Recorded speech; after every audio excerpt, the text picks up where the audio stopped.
And as promised, this year I'm presenting more affordable stuff to you. And today we are going to take a look at a very interesting amplifier. One that I struggled to find reviews for, especially on YouTube. I'm not only spending time to read reviews online, but I'm really interested also in measures, for example on websites like ASR. And it's there where I found the Yamaha A-701 review, and it was while reading Amir's reviews that I got the urge to test this budget amplifier. You might wonder why. Well, I'm trying to understand if there is a direct correlation between measures and subjectivity. And the Yamaha A-701 passed Amir's test with excellent sound results. I will leave the article in descriptions for anyone interested. But how it sounds, and that's why I decided to purchase one to test it by myself. As soon as it arrived, I wasted no time and I immediately connected to my beautiful Q-Acoustic 5040 speaker. They are a lively and open speaker, but in my opinion they require a good matching amplifier to give the best. And with zero expectations, I have to say that I was really impressed by the sonic quality of the A-701. But before getting into that, let's first take a look of the A-701. Yamaha has a reputation for producing reliable, well-built amplifiers. It's designed in the classical Yamaha sleek and solid design, brushed aluminum front panel that gives a premium feel. On the front you will find a typical volume knobs for the volume, balance and tone control. Are user-friendly and Yamaha keeps things simple, which I really appreciate. Knobs feel solid, coming with the right amount of resistance, giving you a sense of good precision. Volume is motorized and is really silent from the listening position. No audible noise or lag. Remote is also quite functional, allowing for easy switching between inputs and basic control of volume and tone. What makes the Yamaha stands out is a lot of power for the money. 100 watt per channels in 8 ohm and 120 watt in 6 ohms. These make it powerful enough to drive almost any speaker, and as we will see later, I didn't have any problem, even with the LRS Plus. It comes equipped with a wide variety of inputs, including optical, coaxials, and multiple analog inputs. I don't like the analog input structures, are a little bit confusing to me. I had trouble to figure out where to connect the cables, and I think Yamaha could make these sections more intuitive. There is also a built-in Phono stage that I also tested, and a subwoofer output for those like love more bass. A very interesting feature is pure direct mode, where noise can be reduced by bypassing unnecessary circuits like bass, treble, balance, control, so you can enjoy your music straight in the best and better quality. So basically what I really like is that from your sofa you can match to enjoy two presets, one pure direct and one with equalization on, for example, so bass and treble or loudness when needed. For example, I give a little bit more bass, a little bit more treble for different music genre, and from my sofa with the remote control I just push pure direct when I don't need them, and I deactivate it when I need them. So really interesting.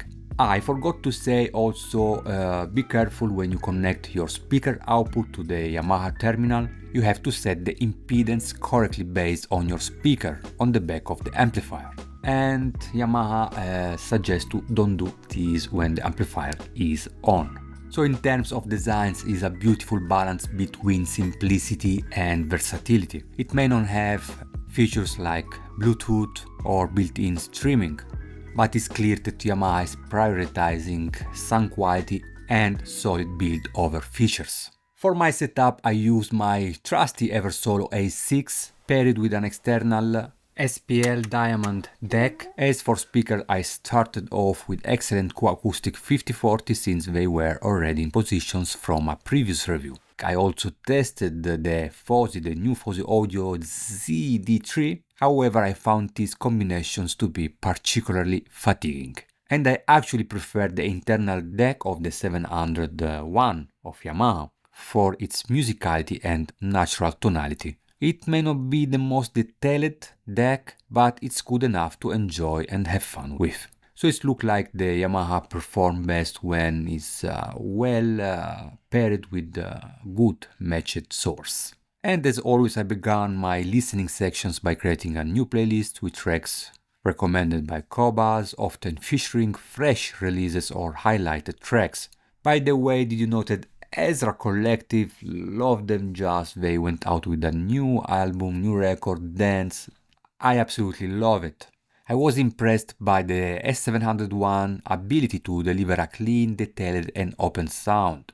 And connected to the Q-Acoustic 5040, a speaker known for its lively and dynamic character, the A-701 managed to control and complement their sound beautifully. The bass was warm and well defined without overpowering the mids, which remained clean and natural. In particular, the bass from the kick drums really stood out, reproduced with depth, fullness and power, a real treat for the ears. The soundstage was also good enough, offering a good sense of space, while the imaging remained pretty focused. Nothing extraordinary, but good. In the track N29, the bass kept time like a Swiss watch. The bass strings never felt strained or overpowering other instruments. Instead, everything was well separated and defined. But is in the mid-range where the Yamaha really shine. Vocal and instruments come through with an excellent richness, are very airy yet free of sibilance. They come through clear, crispy and well grounded between left and right speaker. As for treble, I found it to be extended but not fatiguing when paired with the right speaker, and despite not having a pinpoint imaging, the soundstage is realistic. The Q-Acoustic 5040 is a lively speaker, and pairing it with the Yamaha A-701 did not compromise or exaggerate these qualities. This is a clear indication of excellent neutrality in the frequency response. Confident from my test with the Q-Acoustic, I moved to a more darker speaker like the ELAC DFR52, designed by Andrew Jones, and I have to say that the Yamaha A-701 really found its match also here, elevating the ELAC to the next level. It was able to add a bit of character, especially in the mid-range, which becomes more analytical, clear and clean. There was no issue controlling the demanding bass of the DFR52 even at high volume, creating a total synergy between the two brands, a pairing that I never tried and I was curious about. I moved then to the Subwoofer A-701. The previous versions, not the G2, is coming, the new one is coming, so stay tuned, subscribe to the channels and hit the like button to support my work. But here I was not impressed with the mid-range. I found it too lean, weak bass and hikes that were overly bright. This was also my first time pairing Yamaha with Subwoofer, and while it won't be the last for now, I will set the combinations aside. Perhaps maybe in the future I will give another try, maybe with I would like really to test the S1200 or something more high-end. We'll see. And I'm not finished. I tested also with the Magnapan LRS Plus. The A701 truly brought out the best in the speaker, never feeling strained or underpowered, even at higher volumes. These combinations work particularly well in genres like jazz, acoustic music, delivering luminous mids, airy hikes, and tight bass. I also squeezed in a quick test with the new KEF Q Concerto Meta bookshelf speaker, but you will have to wait a little bit more for the review to hear about them. Coming soon. Back on Audio Science review, I noticed that the Phono input and the integrated deck of the S701 received mediocre results. But we know numbers are only numbers and mediocre means a lot of things, right? So I immediately connected my Organ Audio TT4 turntable fitted with the Orthophone 2M Blue cartridge and grabbed the first record that came to my hand, Ocean in a Drop, a 5-track EP from the beautiful Manchester trio Go Go Penguin, and connected to the new KEF Q Concerto Meta bass was so beautiful, plentiful, powerful and dynamic with exciting highs and excellent musicality. I had a lot of fun listening this record. I then switched to something more familiar, Nirvana, classic MTV Unplugged, which I've listened to countless times. Kurt Cobain's voice was steady and gritty, just as you had expect, while the background was incredibly clean. And I could barely hear the styling touching the grooves, which had a depth and actually brings a lot of details. I could have tested better phono stages, like one of my favorite and my reference budget phono stage, also we reviewed the Hi-Fi Zen Phono 3, but really there was no need. I was more than satisfied with the setup as it was. And that's bring me to mediocre probably is not so bad, right? And of course you can improve with $200 external deck, external phono stage, but I had a lot of fun with the internal Yamaha one, so you can live with them, don't worry about it really. Unfortunately, ASR didn't test the headphone output, but the Yamaha A-S701 is equipped with a 6.3mm jack, so I connected a budget-friendly Best Buy, the legendary Sennheiser HD 560.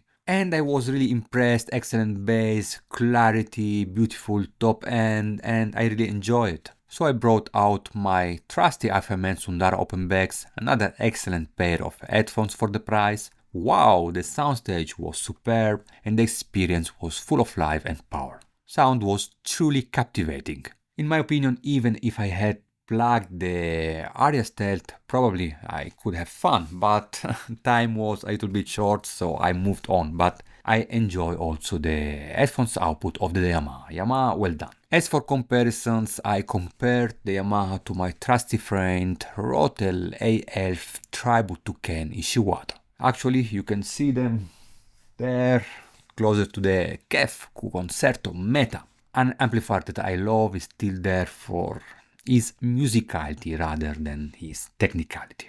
By the way, Rotel delivers a warmer, more enveloping sounds, not as transparent and open as the Yamaha. It reminds me a lot of the sounds of tube amplifiers. And interestingly, despite the Rotel having less power than the Yamaha, I felt more dynamic actually in some complex passages, with excellent transient speed and punch. And it's quite strange considering that the Rotel have half of the power of the Yamaha. Also, the Rotel is a more forgiving amplifier, while the greater transparency and liveliness of the Yamaha can lead to a more analytical listening experience, where you might find yourself analyzing the track rather than simply enjoying it. However, Rotel A11 was not able to drive my Magnapan LRS Plus as the Yamaha did, so take it in consideration. At the end, I considered the S701 great amplifier for the price, a great option for anyone looking for power and versatility at a fair price. It shows excellent neutrality and control across a variety of speakers, including the darker ELAC and the lively Q-Acoustic.